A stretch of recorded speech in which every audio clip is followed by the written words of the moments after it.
From downtown Detroit, Local 4 News at 6 starts now. Family tragedy in Walled Lake after police say a man shot and killed his wife and injured their daughter. Investigators say the gunman then fired shots at officers who returned fire, killing him. This happened right around 4 this morning at a home on Glenwood Court. Victor Williams is live from that neighborhood for us tonight with the very latest. Victor? Yeah, guys, well, this entire neighborhood is still processing all of this. We're told by police that there were no real red flags, no prior history for this gentleman whatsoever. But many are now wondering what caused him to basically snap, turning things deadly.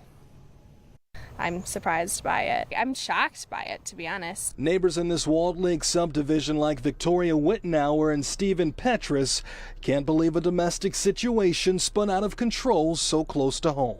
Heard a loud bang, wasn't sure exactly what it was. Oakland County Sheriff Michael Bouchard says it was the sound of a 53-year-old man by the name of Edgar Alanis shooting and killing his 56-year-old wife, the family dog, and also injuring his 25-year-old daughter. It all happened around 4:11 Sunday morning at a home on Glenwood Drive. It was the 25-year-old daughter that called police. She was so distraught, she couldn't even tell 911 operators her address. Cops had to ping her general location. I think she said she couldn't feel her legs. While cops were investigating, they heard another gunshot, and as they start moving towards those shots, a man walked out of a home and started shooting at the approaching officers and deputies. Officers had to use deadly force. I think there was danger to anybody. In fact, he had his keys with him when he engaged the officer and the deputy in gunfire. So who knows where he was headed. We're told the young girl was trying to crawl out of the house when cops finally made it in. Turns out the wife was shot 4 times in the back with a handgun, and the daughter was shot in the back of the legs. It looks like both were trying to leave.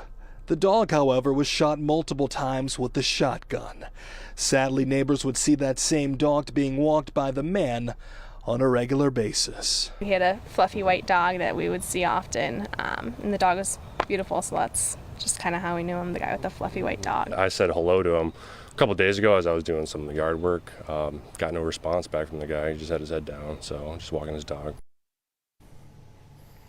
And we're told also that sadly there is another daughter that lives in the home, and thankfully she was not there when all of this took place. But just to show you how unusual this is for this area, we're told that this is the very first officer-involved shooting for the entire Walled Lake Police Department. For now, we are reporting live in Walled Lake. Victor Williams, Local 4. All right, so tragic. All right, thank you, Victor.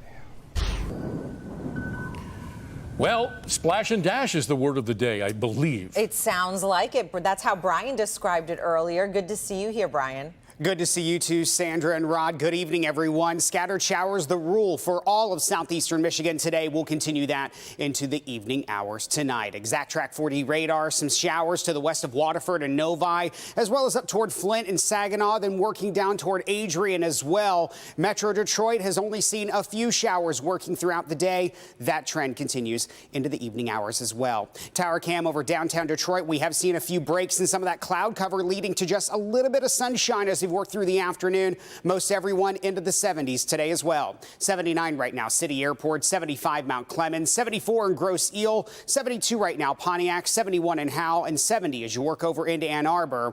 Waves of showers across the entire state, lifting from the south off to the north, all around our area of low pressure, just off to the west, right around Chicago. That area of low pressure will keep us on the soggy side of things as we head throughout the evening hours tonight. Dropping into the 70s by 8 o'clock tonight, 60s overnight tonight, holding on to showers and an isolated thunderstorm before some drier weather moves in as we head into next week as well.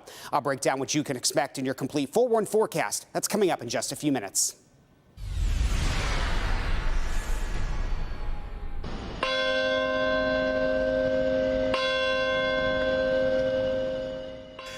The bell of hope rang out at St. Paul's Chapel in New York City this morning, marking the moment the first of 2 planes hit the World Trade Center on 9/11. Today, the nation marks the 21st anniversary of the 9/11 terrorist attacks. President Biden joining others across the country honoring the nearly 3,000 lives lost on that tragic day. A moment of silence in New York City on a somber Sunday, 21 years after the September 11th terrorist attacks. When al-Qaeda hijackers flew airliners into the Twin Towers, the Pentagon, and a field near Shanksville, Pennsylvania, killing nearly 3,000 people. It should not take another tragedy to unite our nation. At the September 11th memorial in New York City, family and friends read the names of their loved ones. Howard Lee Kane, Jennifer Lynn Kane, firefighter Vincent D. Kane, Engine 22. While at the Pentagon, President Joe Biden attended a wreath-laying ceremony where he paid tribute to those killed there. This is a day not only to remember, but a day of renewal and resolve for each and every American. The president also referenced the drone strike, which killed Ayman al-Zawahri earlier this year, saying the al-Qaeda terrorist leader would never threaten the American people again. The president also shared what he sees as the greatest lesson learned from 9/11. We regain the light by reaching out to one another and finding something all too rare, a true sense of national unity. To me, that's the greatest lesson of September 11. On the anniversary of a day we will never forget. And before he traveled to D.C. today, President Biden told reporters he had a plan for the families of 9/11 victims who are still seeking justice, but he did not elaborate.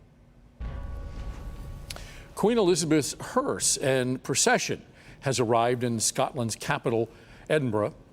The Queen's daughter, Princess Anne, accompanied the cortege. As it made its way through tiny villages and small towns, thousands of people lined the roads in tribute and to view the Queen's coffin, which was covered with the Royal Standard of Scotland. Coffin is going to rest in the throne room of the Palace of the Holyrood House until tomorrow afternoon. One man was hurt locally on a freeway in a shooting state police believe now was started over road rage. Yeah, this happened right around 11 last night on the Southfield Freeway between Plymouth and Joy in Detroit. Investigators say both drivers got into some sort of argument. One person actually pulled out a gun, fired one shot. They say the victim was hit in the arm. He was then taken to the hospital. No word tonight on his condition, but police do tell us the suspect was driving a green car. A water main break on West Jefferson Avenue has now issued a boil water advisory for some Gibraltar residents. Police say crews are there right now. They're on the scene and they are working to try to repair that water main break. West Jefferson Avenue, by the way, is closed between Kingsbridge Drive and South Gibraltar Road. Right now, there's no estimated time for when that repair is actually going to be finished and the water will be turned back on. But we have put a list of all the affected areas on our website, clickondetroit.com. All right, well, Ford Field was electric this afternoon as the Lions kicked off the 2022 season, but the game ended in familiar fashion, dare we say. I know you're handling sports for us tonight. What a night for you to be here. Well, this is to be expected, right? Another season opener for the Lions, another disappointing loss. The Lions gave themselves a chance late, but it, of course, wasn't enough. Late fourth quarter, Lions with the ball. Jared Goff looks deep, throws and finds DJ Chark, who makes an amazing catch. Lions cut the lead by the Eagles to 38-35. Eagles 3rd and 1 now on their next drive. They hand it off to Miles Sanders, who gets met by the Lions defense in the backfield, but he bounces to the left and scampers for 24 yards and a first down, and that really was the dagger. Later in the drive, it's another 3rd and 1 for the Eagles. This time, quarterback Jalen Hurts keeps it himself and gets enough to move the chains, and then the Eagles ran out the clock to win 38-35. Here's Dan Campbell in the post game. We had a chance there at the end. We couldn't close it out, and I think really the tell of the day was, the damage was done a little bit in the first half. We tried to fight our way back, but the third down, on both sides of the ball, offense and defense hurt us, and then we spotted them 7 on offense, and we just couldn't fight our way back from it. And the Lions take on the Washington Commanders at home next week in week 2. We'll have much more coming up in sports. The Commanders won today. Oh, all right.